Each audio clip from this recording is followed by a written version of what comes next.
Agora para falar sobre a situação do ex-presidente Jair Bolsonaro. Porque ontem começou um burburinho se ele poderia ou não se valer de um refúgio em alguma embaixada. E muitas pessoas declaram, inclusive, que o presidente Bolsonaro já estaria pensando nisso, de já prever alguma embaixada para se refugiar dos efeitos da lei, já que ele agora é indiciado no inquérito que investiga o golpe de Estado. Ele e mais 36 pessoas indiciadas. Quem está com a gente no Morning Show desta sexta-feira é o Bruno Pinheiro, diretamente de Brasília, nosso repórter especial, que sabe tudo dos corredores do Congresso Nacional, do Palácio do Planalto e que tem bastidores sobre isso. Como é que você está acompanhando este assunto de Bolsonaro buscando refúgio em embaixada, hein, Bruno? Antes, ótimo dia a vocês aqui, essa bancada. Uma honra, uma alegria e com uma satisfação sempre é mais caro, viu?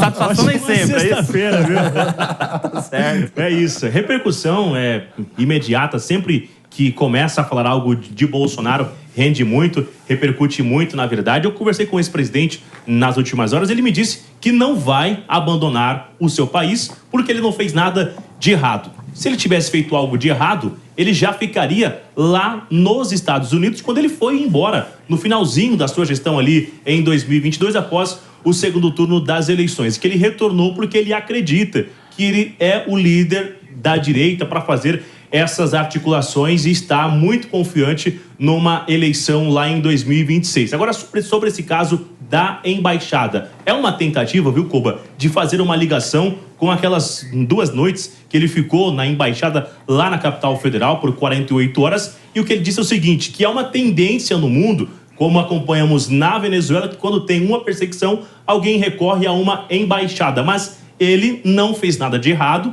que vai conseguir reverter isso tudo no Supremo Tribunal Federal e que não vai recorrer a ficar fora do país. E muito pelo contrário, ele está aguardando chegar o convite do cerimonial do presidente americano e ele vai formalizar isso nas próximas semanas ao ministro Alexandre de Moraes para conseguir ir até aos Estados Unidos e retornar. Então será o esquema ali que ele fez quando foi a posse do Javier Milei. Ele compra a ida e volta, envia esse documento para o Supremo Tribunal Federal, comprovante de ida, de volta, onde ele vai ficar hospedado, isso tudo. Mas não se fala sobre uma embaixada, não, Koba.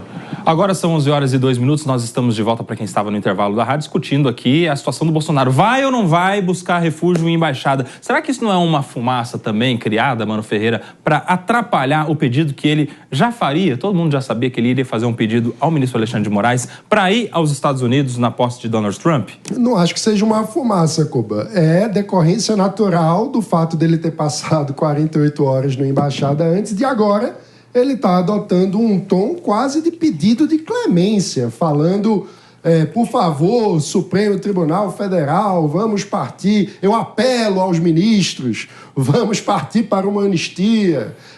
O Bolsonaro está claramente com medo da lei. E aí, Felipe Monteiro? Concordo com o Mano, o Bolsonaro está claramente preocupado com o que pode vir nesse processo. Mas é normal ficar preocupado, né? Claro. O cara está indiciado. Sim. Agora, o ponto interessante que eu achei das entrevistas que ele deu, primeiro foi a questão da embaixada, que o Bruno Pinheiro esclareceu de forma muito melhor do que as conjecturações que a gente faz.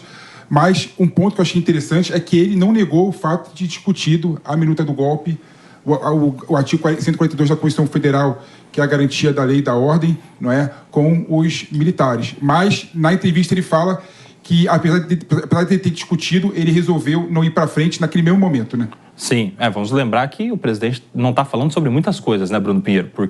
Até porque a sua defesa não teve acesso ainda à íntegra das investigações. O que foi revelado foi simplesmente o relatório, um extenso relatório. Agora, tem um relatório que é muito claro, né? Exato. Se você tiver a fim de ter informação e ler o relatório, a Jess, inclusive, conseguiu acesso também, leu as mensagens, são mensagens claras. E que em todos os momentos, ainda que não tenha uma conversa de Bolsonaro, os militares citam, inclusive o ex-ajudante de ordens, que era de conhecimento de Bolsonaro. Ainda que não tenha essa mão, a digital do Bolsonaro, os militares se referem que ele tinha conhecimento. E, além disso, há trocas de mensagens entre personagens envolvidos nas reuniões. E são mais de uma reunião. Então, é muito difícil sustentar essa tese de Bolsonaro de que ele levantou uma consulta e ele fala, não foi nem acalorado, foi só uma conversa. E que ele teria desistir imediatamente. Bem, se desistir imediatamente, por que tiveram tantas reuniões comprovadamente existentes? Vai lá, Pepe. Rapidinho. Não, rapidinho. Tem um ponto que eu queria levantar aqui que eu achei importante, né? A minuta do golpe, que foi a alcunha, o apelido que colocaram, né?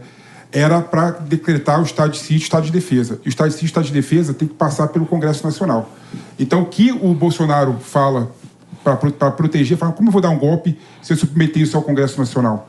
Então, há também um caminho claro de defesa do Bolsonaro. Não sei se isso se sustenta, mas de fato há. Até porque o que deve se sustentar não é a defesa. O que deve se sustentar é a acusação em estados democráticos. A acusação é que deve fazer uma acusação, uma denúncia, no caso, Procuradoria-Geral da República ao STF, e ali ela ancorar as suas alegações com provas, né? A defesa cabe negar. Para investigar, basta a dúvida. Para condenar, tem que ter certeza, a gente vai acompanhar. Isso aí vai atravessar 2025, 2026. Bastidor interessante. Rapidinho, Jess. Sei que o Bruno também lá no Congresso, muito bem relacionado. Leiam a coluna dele, é muito boa.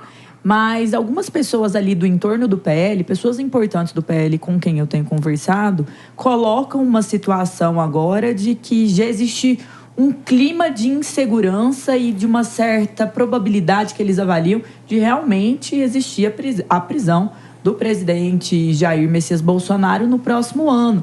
E essas pessoas olham esse cenário assustado. E uma dessas pessoas que hoje admite mais essa possibilidade de ver isso no entorno seria o presidente do partido, Valdemar da Costa Neto. Então a gente vê uma configuração aqui que ontem na entrevista ele não falou que iria uma embaixada, mas que exatamente ele não descarta que a embaixada ali é uma possibilidade no histórico do mundo, por situações que aconteceram até no regime da Venezuela e outros países mais autoritários.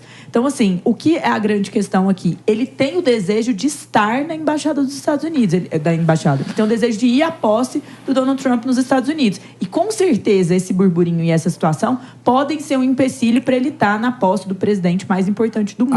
A decisão do STF sobre o pedido do Bolsonaro de ir ou não aos Estados Unidos, de liberar ou não seu passaporte, vai ser um grande termômetro para a gente entender a real situação dele jurídica em relação ao STF. Vamos seguir.